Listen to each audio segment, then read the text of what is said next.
Muito boa noite a todas e todos. Muito bem-vindos para mais um ESA ao vivo. Hoje nós estamos recebendo os professores Cássio Scarpinella Bueno, da PUC de São Paulo, e o professor Welder Queiroz dos Santos, da Universidade Federal do Mato Grosso. Muito boa noite, professor Cássio. Muito boa noite, professor Welder. E vamos tratar um pouquinho das novidades relacionadas aos atos processuais em tempos de Covid. Eu queria agradecer, professor Cássio, professor Welder, a disponibilidade, a presença, em nome da ESA Nacional, em nome do Conselho Federal da OAB, agradecer, a disponibilidade e o tempo para participar de mais uma live deste nosso projeto ESA ao vivo. E aí, começando, eu queria dirigir uma pergunta a ambos os professores. Os prazos processuais começam a fluir nos autos processos eletrônicos na próxima segunda-feira. Mas todos sabem que temos vários Brasis e já se antecipa algumas dificuldades no cumprimento de prazos. Então, nós teremos em regiões remotas dificuldades objetivas, de acesso às redes, que em muitos lugares são permeadas por grande instabilidade e não há a opção para a prática presencial dos atos. Nós temos aí advogados idosos, nós temos aí pessoas sem maiores afinidades com as novas tecnologias, de maneira que isso pode prejudicar a prática dos atos processuais. E aí a pergunta qual a solução para aqueles que se encontrarem em dificuldade? Teria aí incidência o inciso 6º do artigo 139, poderia ou deveria o magistrado dilatar o prazo para a prática do ato processuais? Muito boa noite, professor Cássio, queria ouvi-lo inicialmente. Boa noite a todas, a todos. Um privilégio para mim estar aqui mais essa live aqui da ESA, da OAB Nacional. Professor Rony Prel Duarte, muito obrigado pelo convite, pelas suas gentis considerações. O nosso anfitrião é especialíssimo na noite de hoje. E também cumprimento o querido amigo professor Welder Queiroz dos Santos, querido amigo lá da Federal do Mato Grosso, mas aqui que veio se titular aqui na nossa PUC de São Paulo, na comarca de Perdizes, em São Paulo. Prazer rever o Welder. O Welder foi a última pessoa que eu vi antes de todo esse distanciamento social acontecer, né, Welder? Então, e a gente se viu aqui em São Paulo, foi muito bom, enfim, é bom revê-lo, mesmo que à distância aqui. Cumprimento o professor Rony pelas perguntas, enfim. Veja, aí, professor Rony, o que me parece é o seguinte, grosso modo, temos essa nova resolução do CNJ, era um pouco previsível, até muitos, é interessante até verificar, muitos até chegaram a questionar, mas por que o processo eletrônico tem que parar se ele não tem nada a ver com o acesso físico aos fóruns, aos tribunais e tudo mais? Ou seja, passado o susto desse distanciamento social, da pandemia, dos atos governamentais Brasil afora, qual é o problema do processo eletrônico continuar andando, E é mais ou menos o que a resolução agora do CNJ diz. E, enfim, quanto a isso, e como você bem colocou, não haveria ou não há um problema maior. O problema é justamente que parte de uma pressuposição de que todos nós temos uma internet excelente, maravilhosa, Brasil afora, quase que um 5G, E nós sabemos que, na verdade, o nosso 4G, onde ele existe, não é 4 nem aqui nem na China. Aliás, a China já está no 5 mesmo, faz tempo, no melhor sentido do termo, Então, eu acho o 139.6 é uma boa saída, tá? Mas, se me permite, eu diria que aí é uma coisa mais generalizante. É mais do que pedir um adiamento do prazo ou uma ampliação do prazo, nos termos do 139. A mim, se eu tivesse uma dificuldade, na medida em que tem uma efetiva dificuldade constante da internet, da banda larga, de poder acessar com segurança os autos e praticar os atos, eu pediria mais a suspensão do processo, dada a força maior, aí o 313 do CPC, para daí ver, quer dizer, em que momento eu vou ter essa segurança estrutural, internética mesmo, de tecnologia, para praticar o ato. Isso sem falar, lógico, de processos físicos, tal, que a própria resolução do CNJ excepciona, enfim, isso me parece bastante tranquilo. Esse é um encaminhamento, aí te devolvo a palavra, tá? Que a gente possa ir trocando as bolas. Tá? Eu queria ouvir o professor Helder e chamando a atenção para o que dispõe a resolução, especificamente a resolução 85 do CNJ, que diz o seguinte, no artigo 18, que o Poder Judiciário ele tem que manter instalada e à disposição das partes advogados estrutura para consulta ao conteúdo dos autos digitais, digitalização e envio de peças processuais. No parágrafo 1º, vai além. Fala que os órgãos devem providenciar auxílio técnico presencial às pessoas com deficiência ou que comprovem idade igual ou superior a 60 anos. Nesses tempos de distanciamento, isso não vem se verificando, isso não está se concretizando. Então, eu queria ouvir aí agora o professor Helder. Boa noite a todos. Gostaria de cumprimentar o nosso anfitrião, o professor Rony Duarte, nosso diretor da ESA Nacional e que foi um grande presidente da OAB Pernambuco e grande representante da Advocacia Nacional. Cumprimentar o professor Cássio Scarpinella, é sempre uma satisfação estar contigo e aprender com seus ensinamentos. E com a todos que nos acompanham. Rony, realmente esse é um problema para a advocacia. Nós temos a pandemia, ela gerou diversas resoluções para regulamentar a questão. O CNJ tomou a frente com a resolução 313 e mais recentemente com a 314, mas o advogado ou alguns advogados ainda têm alguma dificuldade em lidar com isso. Parece que seria interessante, principalmente para determinados atos processuais, o judiciário e a OAB, e melhor ainda que seja um convênio em parceria as OABs com os tribunais, disponibilizarem um espaço, eventualmente para aquela pessoa que não tem a condição, ou para o advogado que também muitas vezes não tem condição, possa participar do ato processual realizado virtualmente, claro, com todos os cuidados de higienização, com todos os cuidados para que possa garantir que o ato se concretize, se realize. Enquanto isso não acontece, tá? O advogado que se depare com alguma dificuldade intransponível, qual seria a saída? O senhor concorda aí com as observações do professor Cássio? Eu concordo e tenho um complemento. A resolução 314 ele trouxe um dispositivo bastante interessante. Ela estabelece que os prazos processuais para contestação, para embargos à execução, que dependam de diligência externa para a produção de provas, serão suspensos a partir do momento que o advogado peticionar no prazo, peticionar nos autos do processo eletrônico e informar que tem dificuldade para a realização de diligência necessária para a concretização da defesa. Ou seja, por analogia, pode-se pensar em o advogado representando a parte, seja por ato dele, ou seja por ato que haja necessidade de participação da parte, informe nos autos essa impossibilidade com vistas à suspensão do ato, suspensão do prazo processual que esteja ocorrendo. Claro, aqui também podendo ser aplicado com a mesma finalidade que é a suspensão, o artigo 313, quando trata lá de causas imprevisíveis, na verdade o termo lá, salvo engano, é força maior. Permite o 303.6 do CPC, né?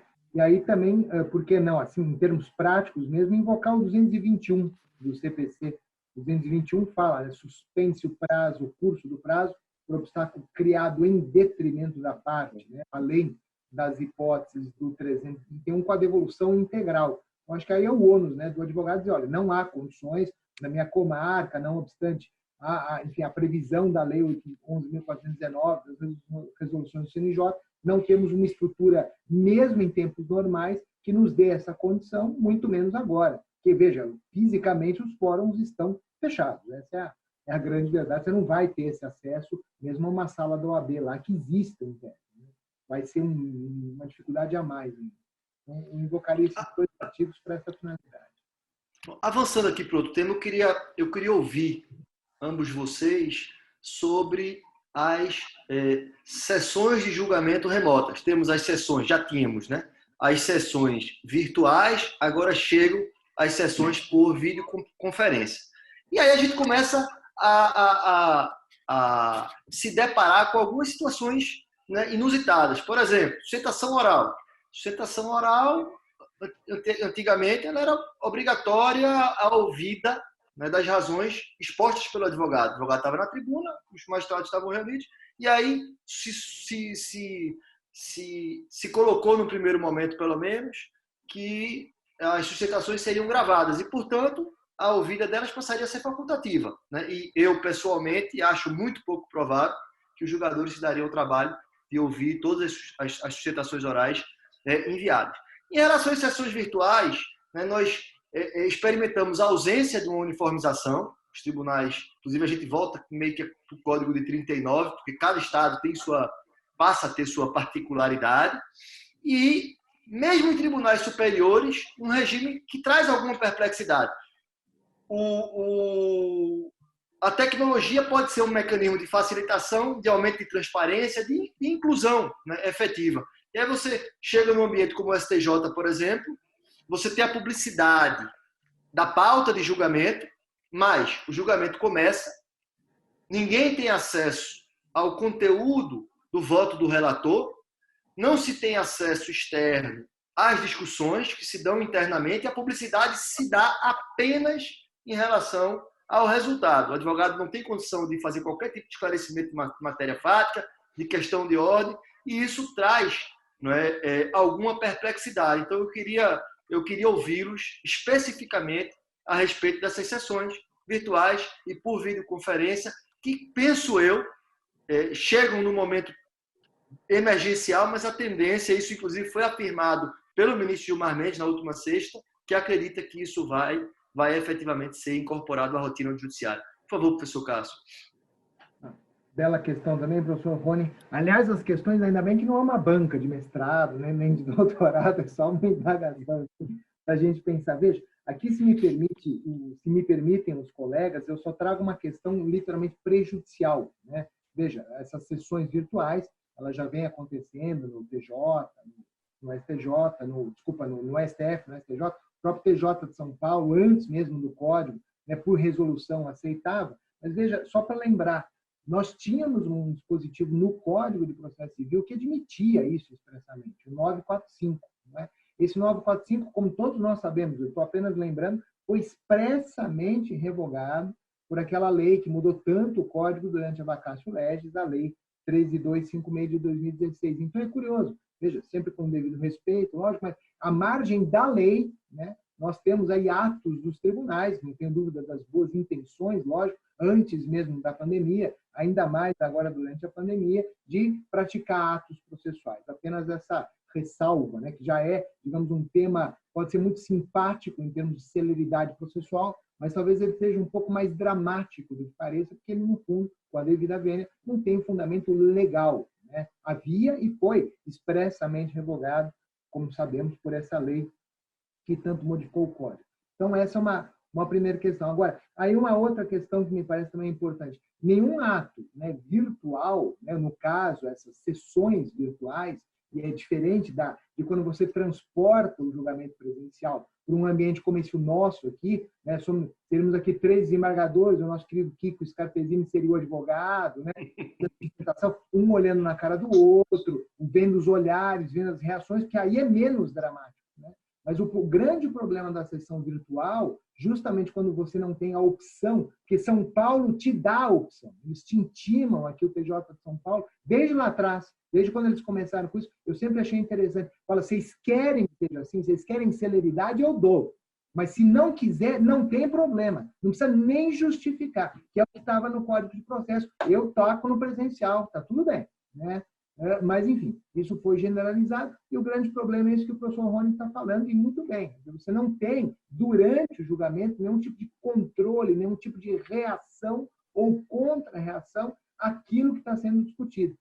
Né? Isso tanto lá no Supremo, como no próprio STJ, enfim, com as peculiaridades aqui em São Paulo, que bem ou mal há uma concordância expressa quanto a isso. Então, as pessoas se submetem a abrir mão, e às vezes, até porque, segunda instância, às vezes o advogado fala, vou perder mesmo, né, com a devida vênia, vamos lá, depois já engatar para um STJ, um especial, um extraordinário, às vezes é até bom, né, que julga em uma semana está julgado mesmo. Mas aí, e no Supremo, né, a gente até conversava sobre isso, até por influência da ordem, por orientação da ordem, vários colegas da advocacia chegaram a expressamente se manifestar lá perante o ministro Dias Toffoli e tal. O Supremo agora, então, dá uma modificada, né, mais recentemente, para implementar agora no comecinho de maio, salvo engano meu, a partir agora do dia 8, né, das próximas sessões virtuais, de ir disponibilizando durante a sessão os votos que vão sendo proferidos, permitindo, então, aos advogados, procuradores em geral, né, que se manifestem lá, questões de fato, questões de ordem, etc. Ao meu ver, minimiza o problema, pode ser da vênia, né? Então, isso é menos ruim. Mas, ainda assim, eu sou, permito-me dizer, um pouco crítico, um pouco desconfiado, talvez, né? Eu repito, uma coisa é a gente transportar a nossa sessão presencial para um ambiente como esse que nós temos agora, onde um olha para a cara do outro e aquela história é síncrono, né? A famosa sincronia da atividade. Eu estou aqui, você pode me tirar a palavra, discordar, olhar, e lógico, isso fica muito rico dentro de uma limitação temporal. Outra coisa é isso, a gente vai num sequenciamento sucessivo de atos e a começar, já que com sustentação oral, permite-me dizer, começar com o pé esquerdo, quer dizer, eu mando lá uma sustentação oral pré-gravada que, eventualmente, com o devido respeito, talvez nunca seja lida. A mesma coisa do memorial. Uma coisa é você entregar um memorial para o ministro, para o desembargador, nas mãos, ouvir, trocar duas pessoas. Outra coisa é você, às vezes, ter uma dificuldade, os eminentes advogados que nos ouvem sabem disso, uma dificuldade enorme de entregar. Às vezes, nem para o assessor você entrega lá no escaninho, e quem é que garante, sempre com devido respeito, que aquilo vai chegar lá no desembargador, na desembargadora, no ministro, na ministra, e será lido, digerido, e de alguma forma possa sensibilizar o julgador daqueles fatos. Tá? Então, eu acho que sim, há um déficit grande da ampla defesa nesse modelo das sessões virtuais, com o devido respeito e do entendimento contrário. Professor Helder? Esse momento tem uma distinção que é importante a gente chamar a atenção para sessões virtuais, aquelas que já vinham realizando pelo plenário virtual, e dessas sessões chamadas agora por videoconferência, né? O plenário virtual que o Supremo já tinha implementado, foi aperfeiçoado em junho do ano passado, é uma ferramenta muito interessante para a agilidade dos órgãos colegiados, tendo em vista a impossibilidade de julgamento ou a demora de uma grande quantidade de processos para julgamento. Então, é uma ferramenta que me parece interessante, mas que já, por ocasião da resolução de 14 de junho de 2019, eu tive a oportunidade de gravar o programa na TV Justiça, junto com a doutora Daiane Lira, secretária-geral do Supremo, e uma das críticas que naquele momento eu fiz foi exatamente a não disponibilidade prévia do voto do relator. Porque na sessão presencial ou na sessão por videoconferência, nós, advogados, acompanhamos o voto e sabemos o voto, a posição, enfim, podemos intervir pela ordem para esclarecer questões de fato. E na sessão, no plenário virtual, em que o julgamento ele ocorre em alguns dias, essa possibilidade de conhecer o teor do voto me parece que é extremamente importante, que está essencial de acordo com nossas garantias constitucionais para o exercício do direito de defesa, exercício do contraditório de forma ampla. Já realmente nas sessões por videoconferência, nós temos e esperamos que seja por caráter transitório ou temporário. Presencialmente, o advogado realiza sustentação oral, exerce pela ordem, inclusive nos recursos que não tenham e não caibam sustentação oral, para esclarecer questões de fato, o que no julgamento por videoconferência ainda uma dúvida realmente sobre a grande possibilidade do exercício do direito de defesa nessas sessões. E, enfim, veremos, o tempo nos dirá se isso será realmente algo temporário e transitório devido à pandemia, ou se isso será implementado pelos tribunais. Muito obrigado. Queria agora falar sobre outra questão de grande interesse prático, que são os despachos que agora são necessariamente virtuais, né?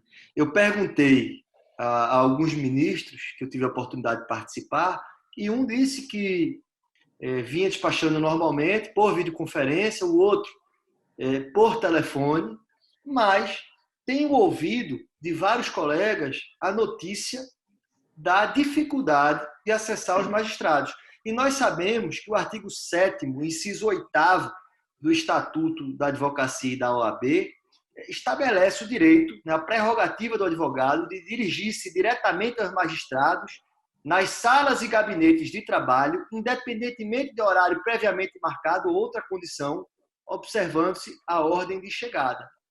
Só que hoje, o gabinete, o ambiente de trabalho do magistrado é em casa. E em muitas serventias, eu posso falar aqui no meu estado, tá? Não há a disponibilidade de qualquer tratativa pessoal com o magistrado. Se encaminham e-mails a telefones das serventias, mas o magistrado não se encontra, e há essa dificuldade prática. Eu queria ouvi-los a respeito da aplicabilidade desse dispositivo aos despachos virtuais e também um comentário, né, mais geral sobre essa novidade. Por favor, professor Cássio. Obrigado também, excelente questão, mais uma, né, uma terceira, né? Isso, vamos sobrevivendo às questões difíceis aí formuladas. Veja, aqui em São Paulo, a disponibilização de e-mails institucionais, de contatos institucionais de todo o judiciário estadual, que é muito bom. Agora, lógico, como teve gente que já se deu muito bem, liga, tem do outro lado o seu interlocutor, seja um assessor, seja o próprio juiz, seja o próprio desembargador. Aliás, isso tem muito juiz, muito desembargador curioso até de ver como está funcionando e está fazendo questão de mostrar, de aparecer, de dar as caras, no bom sentido. Enfim, e há outros relatos aí de vários colegas também, na capital, mesmo no interior, com alguma dificuldade maior de acesso, mas não me parece que seja algo assim, necessariamente, sabe, um biombo que se coloca. O que eu acho que vai acontecer, professor Rony, professor Helder, colegas, é que com o tempo, se isso veio para ficar de alguma forma, vai acontecer que nem nas empresas, com celular e tudo mais, os biombos naturalmente vão caindo.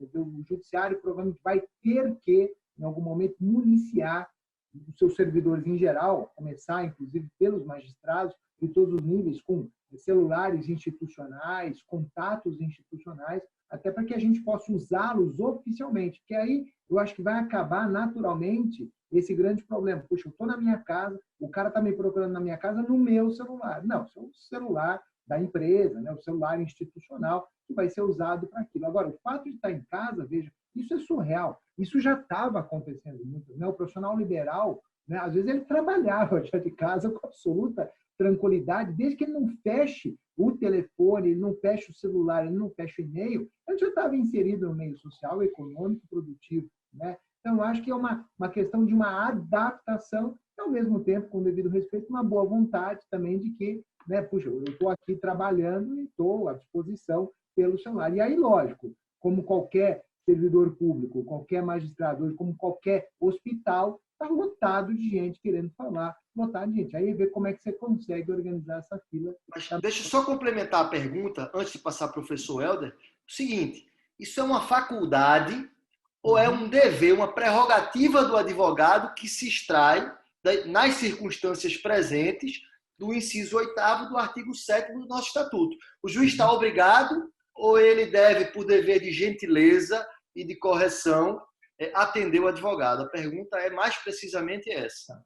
Se me permite, até só complementando, eu entendo que é um dever hoje. É a interpretação do artigo 7º e 8º no momento atual. Amanhã, com os fóruns reabertos, com os gabinetes reabertos, eu acho que tudo bem, né? Mas hoje não há dúvida que é um dever, e eu leio esses atos, essas resoluções aqui de São Paulo, né, do Conselho da Magistratura, muito nesse sentido. Há um canal aberto, efetivamente, institucional, para se dar vazão ao exercício da prerrogativa do advogado. Senão não há como.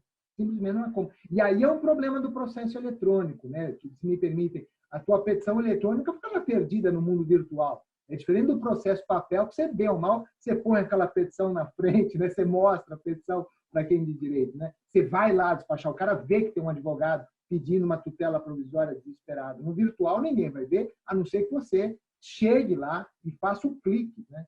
Então, acho que é bem nessa linha. Antes de passar para o professor Helder, só para contar aqui uma particularidade. Em alguns estados, há o peticionamento. Eu vou dar um exemplo que aconteceu comigo aqui. Eu fiz um requerimento de uma tutela de urgência e juntei um documento superveniente, que era importante, mas esse documento, veja, eletronicamente, ele precisa ser juntado em uma diretoria civil antes que o magistrado possa apreciar o pedido. Então, eu não consegui contato telefônico, a diretoria só respondia por e-mail e demorou mais de 24 horas para que isso fosse efetivado. Então, o contato muitas vezes está sendo feito só por e-mail. Então, eu queria passar a palavra para o professor Helder e complementando essa pergunta. Esse contato por e-mail, ele atende ao artigo 7º, inciso 8º do nosso estatuto? Ele basta como possibilidade ou canal de acesso do advogado ao magistrado? Porque o professor Cássio falou do acesso ao assessor, mas é nossa prerrogativa, né, nos dirigirmos diretamente à pessoa do magistrado. Eu, por exemplo, não me incomoda, na maioria das vezes, tratar com o assessor, que muitas vezes é quem vai apresentar a minuta do voto. Mas penso ser direito do advogado tratar com o magistrado. Eu queria ouvir o professor Helder a respeito. Rony, professor Cássio, me parece que realmente, na linha do que prevê o Estatuto da OAB, o advogado tem direito ao acesso ao magistrado em qualquer tempo, horário, enfim, que no horário de funcionamento de cada tribunal de justiça, e no nosso Brasil, no nosso Estado federativo, nós temos horários diferentes de funcionamento de cada tribunal, as varas e, por consequência, os juízes devem estar disponíveis para atender o advogado. Se adotar um sistema de agendamento, ainda que seja para facilitar uma organização, nada impede que, num caso urgente, possa o advogado, por ser seu direito e, por consequência, dever do Poder Judiciário, o advogado ter contato com o magistrado para conversar. Por quê? Assim como a sessão de julgamento presencial está ocorrendo presencialmente por videoconferência, o atendimento ao advogado presencial também deve ocorrer por meio de videoconferência ou, ao menos, por meio de telefone, durante o horário de funcionamento do Poder Judiciário, claro, de cada tribunal. Eu queria avançar agora e vou começar pelo professor Helder, para que depois o professor Cássio faça aí suas notas complementares. Eu queria tratar da recentíssima Lei 13.994, agora de 24 de abril, salvo engano, publicada hoje, né, que muda os artigos, salvo engano, 22 e 23 da Lei 9.099 e traz uma previsão aí que vem gerando alguns questionamentos, que é a necessidade, né, de comparecimento da parte a uma audiência virtual no âmbito dos juizados especiais e prevendo que, no caso de recusa ou de ausência, o juiz profere diretamente, né, passa a prolação da sentença. Então, eu queria ouvir alguns comentários, e especificamente querendo saber, o comparecimento pessoal é necessário, né, efetivamente necessário? Se o advogado comparece e a parte eventualmente não consegue acesso, tal, quais são os efeitos? Não há combinação expressa dos efeitos da revelia? Será que incidiriam a espécie? Eu queria ouvi-los a respeito dessas inovações aí recentíssimas. Por favor, professor Helder. Veja, Rony, os juizados especiais, sempre um campo de muita curiosidade, de estudos, particularmente tive a oportunidade de coordenar uma coleção sobre as repercussões do novo CPC sobre os juizados especiais, então é tema que agrada muito minhas pesquisas e é objeto de constante pesquisa e estudo meu. Essa lei veio, de um lado, facilitar o comparecimento das partes a uma audiência, ainda que seja virtualmente. O Código de Processo Civil já previa a realização de atos por videoconferência, não só para sustentação oral, mas para atos processuais em geral. Lá nas disposições sobre atos processuais já havia a previsão para a realização de atos por videoconferência ou outro meio eletrônico.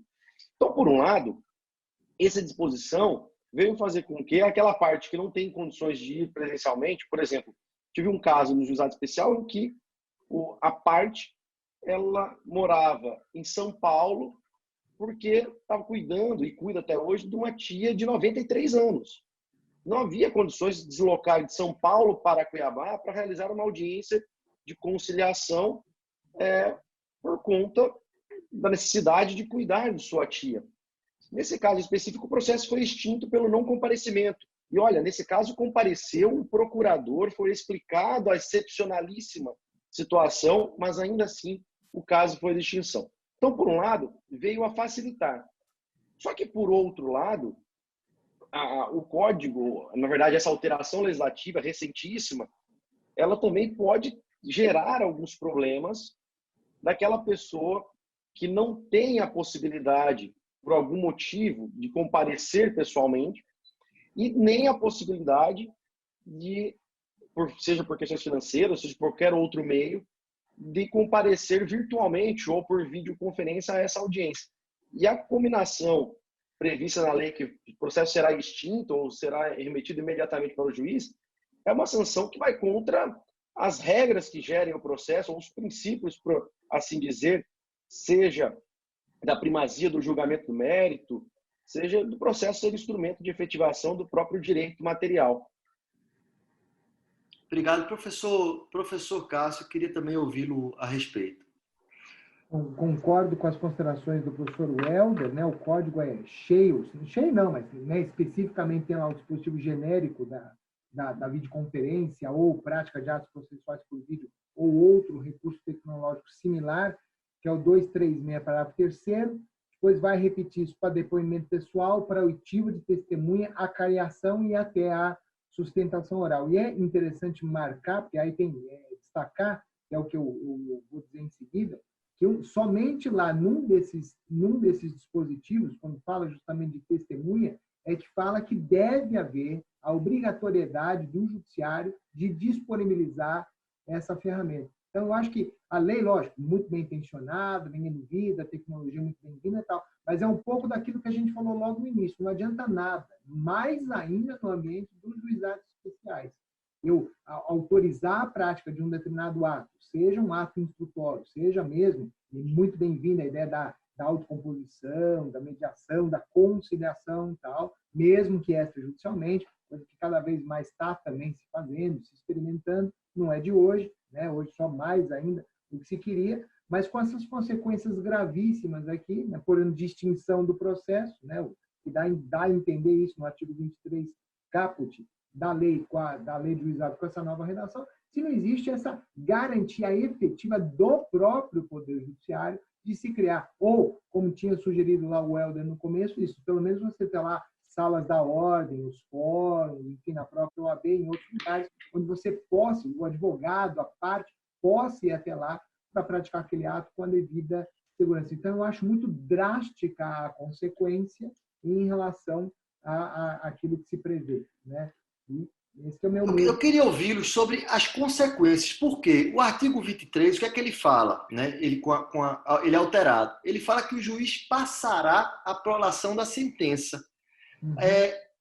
Uma primeira análise muito aligerada, eu não consigo extrair daí a incidência dos efeitos da revelia. Né? E aí eu queria ouvir especificamente. Tudo bem, o sujeito não foi. Tá? Duas perguntas práticas. Primeiro, ele não foi porque não conseguiu acesso à internet, a internet caiu, a parte se atrapalhou, não sabia, tentou e... O que é que ele faz? Segundo, consolidada a situação, não foi. Quais são os efeitos? Fala-se, passará diretamente a sentença, ou seja, sugere que não haverá instrução, mas também não comina qualquer tipo de sanção a não ser a precipitação da sentença, que muitas vezes pode ser até favorável ao réu. A petição inicial pode, muitas vezes. Então, eu queria ouvi-los a respeito, começando pelo professor Helder. O artigo 23 dessa nova redação, ele passa a prever essa disposição que o processo irá, o juiz togado proferirá a sentença logo em seguida. Rony, isso tem um problema em cada estado do Brasil, em cada tribunal de justiça. Por quê? O código, ou melhor, a Lei 9.099, quando regulamenta os juizados especiais cíveis, ela não estabelece um procedimento sequencial completo, como estabelece o Código de Processo Civil. Ela é uma lei que traz um procedimento em aberto e que cada estado tem implementado, isso já há quase 25 anos, tem implementado a sua tramitação. Por exemplo, no estado de Mato Grosso, a audiência de conciliação, após ela, há muitos anos, abre-se o prazo de 5 dias para o réu apresentar a contestação. Há estados em que a contestação deve ser apresentada na audiência. Há estados que a contestação deve ser apresentada em uma audiência de instrução e julgamento. Cada estado tem uma regra. Então, realmente, esse dispositivo vem trazer uma dificuldade, na verdade, no dia a dia, tendo em vista que a sua aplicação, a sua interpretação, ela é lacunosa. E, por consequência, ao interpretar à luz das garantias constitucionais do processo, à luz do que o Código de Processo Civil traz como regras gerais do direito processual, isso tem que ser dado um sentido de que essa sentença não é uma sentença terminativa. O processo vai concluído para o juiz, não é para que ele extinga o processo sem resolução do mérito e dê baixa do processo para reduzir o seu número, sua quantidade de estoque.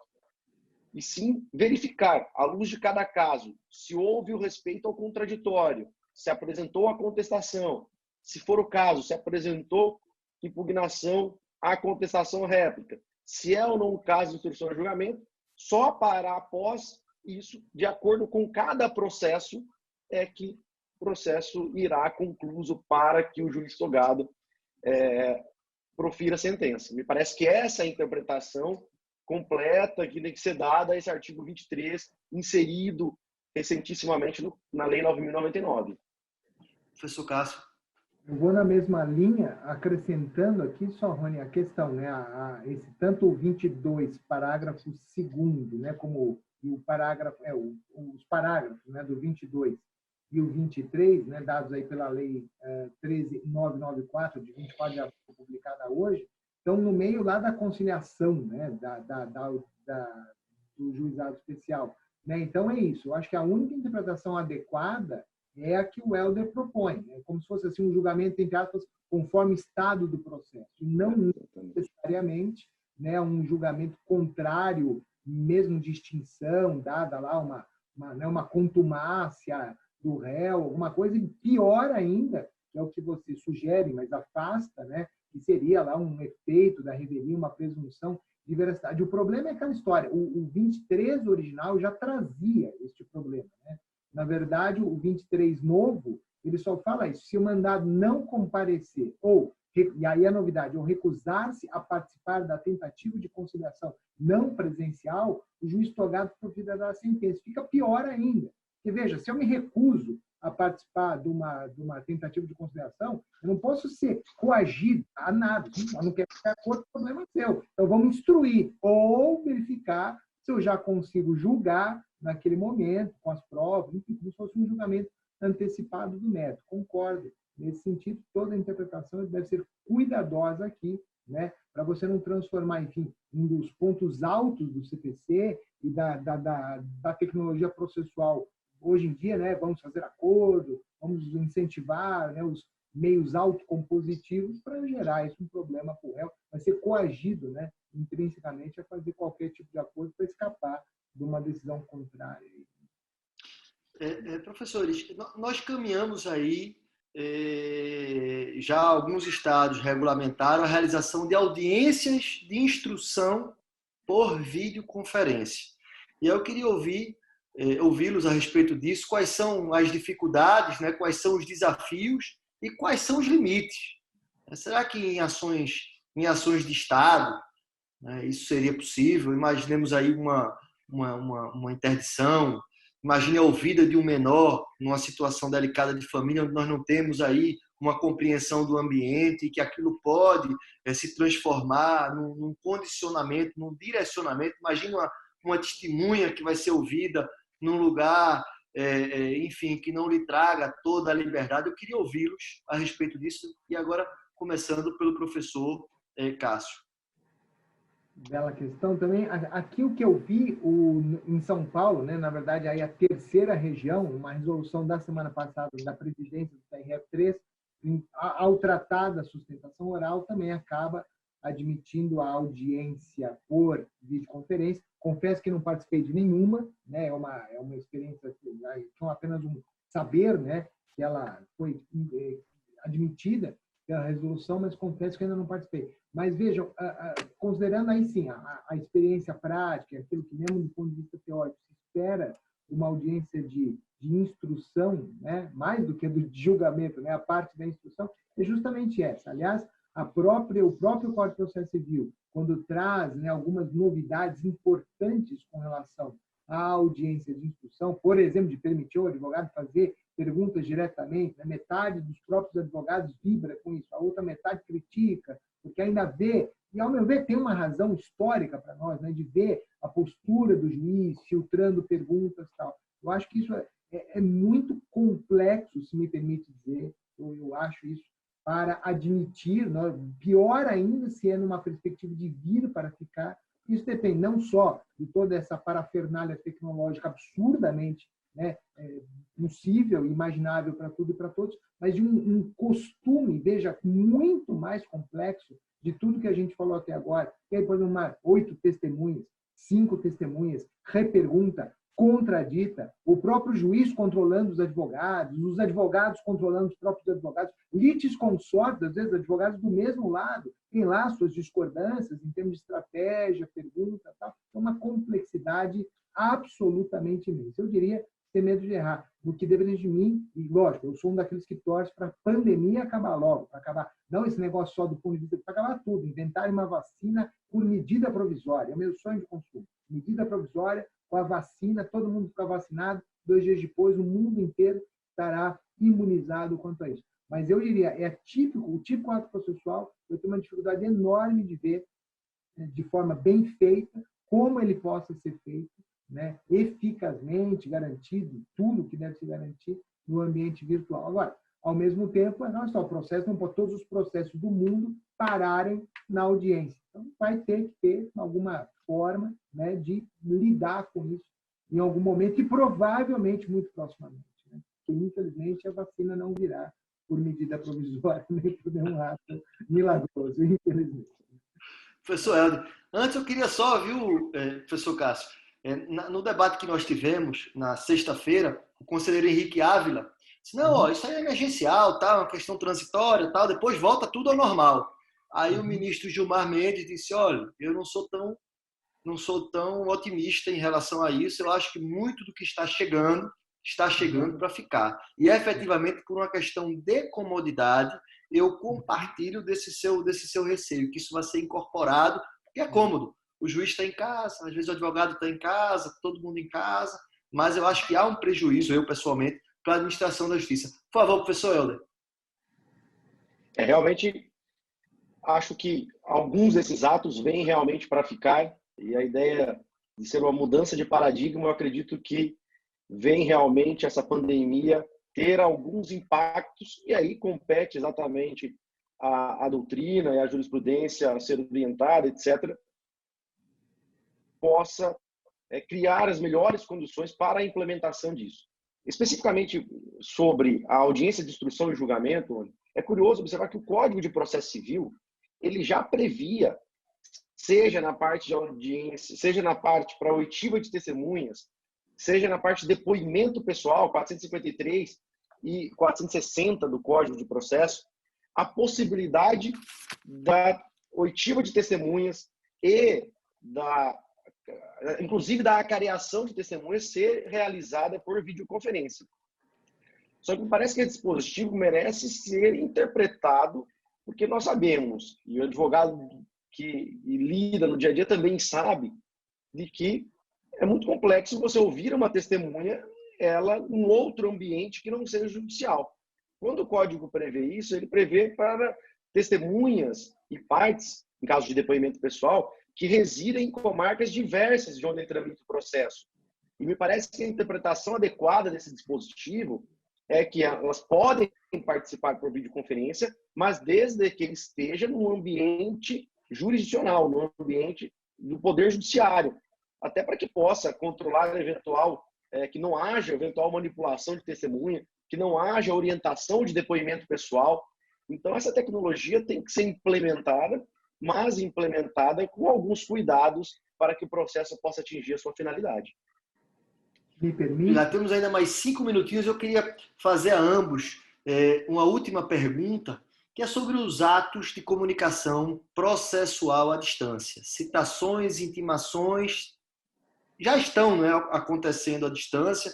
Inclusive, há notícia de atos de comunicação efetivados por intermédio de redes sociais, sobretudo o WhatsApp.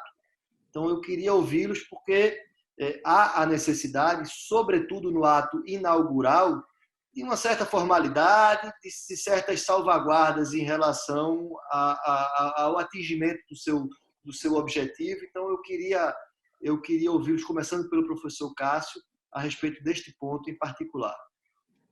Esse é um outro tema também importante. Eu até acho que as partes podem, com ou sem pandemia, negociar processualmente isso, né? A gente fala tanto de negócios processuais, enfim, tantas dúvidas sobre as possibilidades, os limites, mas eu acho que isso poderia, um contrato lá de iguais, você me cita aqui pelo WhatsApp, pelo Messenger e tal, aqui o telefone que você vai fazer, por e-mail, etc.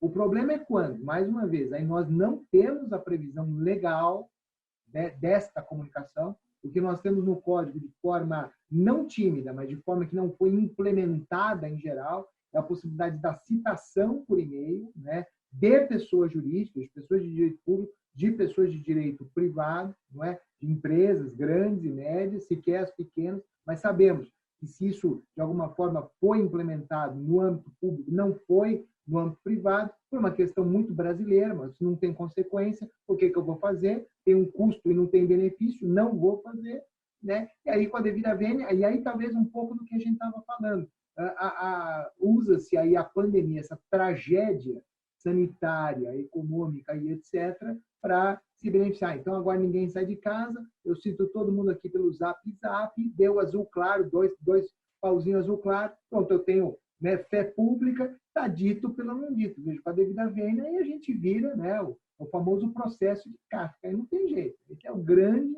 dilema que a gente tem. Então, não é, se eu de antemão, eu como magistrado, eu como oficial, sei de antemão um determinado limite, ao meu ver, com a devida vênia, não compete a mim desafiar este limite. Outra coisa é, excepcionalmente, uma situação, tal, a pessoa está institucionalmente numa rede, é outra história, né?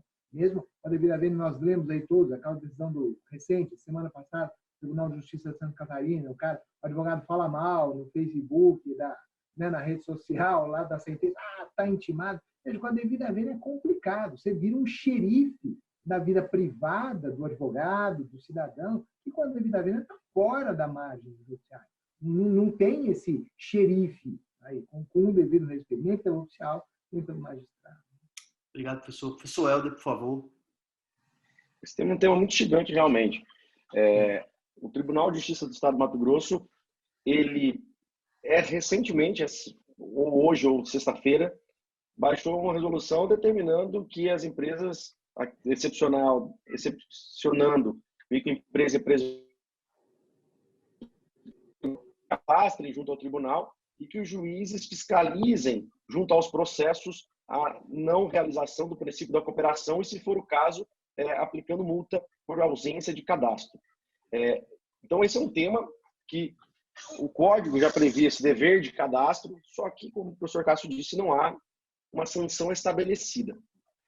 Aqui, eu gostaria esse tema é um tema muito gigante. No Mato Grosso também nós tivemos uma resolução que regulamenta a facultatividade dos advogados e das partes que assim quiserem de disponibilizar o seu WhatsApp para serem intimadas de atos processuais. Mas aí foi por uma voluntariedade da parte e do advogado que disponibiliza o seu telefone, seu WhatsApp para ser intimado. Não uma obrigatoriedade. E parece que uma obrigatoriedade disso depende de uma previsão legal. O Código, quando coloca que os atos processuais devem ser realizados por meio eletrônico, nos termos da lei, depende de um aperfeiçoamento legislativo, da Lei 11.419, ou de uma nova lei que venha regulamentar o tema, para que isso possa ocorrer. Paulo Nasser trouxe na revista de processo um caso interessante de uma citação realizada pelo Facebook na Inglaterra.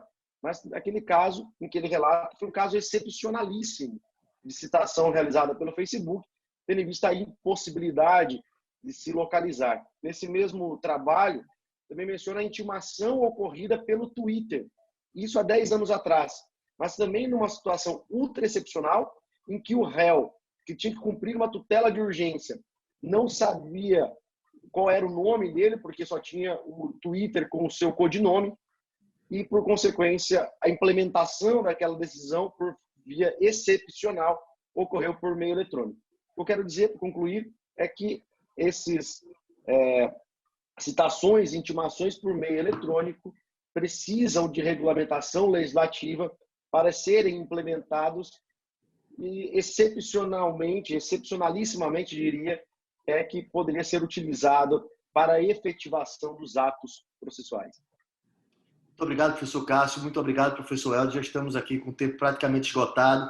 Eu queria, antes de passar a palavra para as considerações finais, agradecer novamente a presença. Foi extremamente produtivo. Conseguimos tratar vários temas de interesse prático. Eu espero ter a oportunidade de revê-los em mais uma live do ESA ao vivo.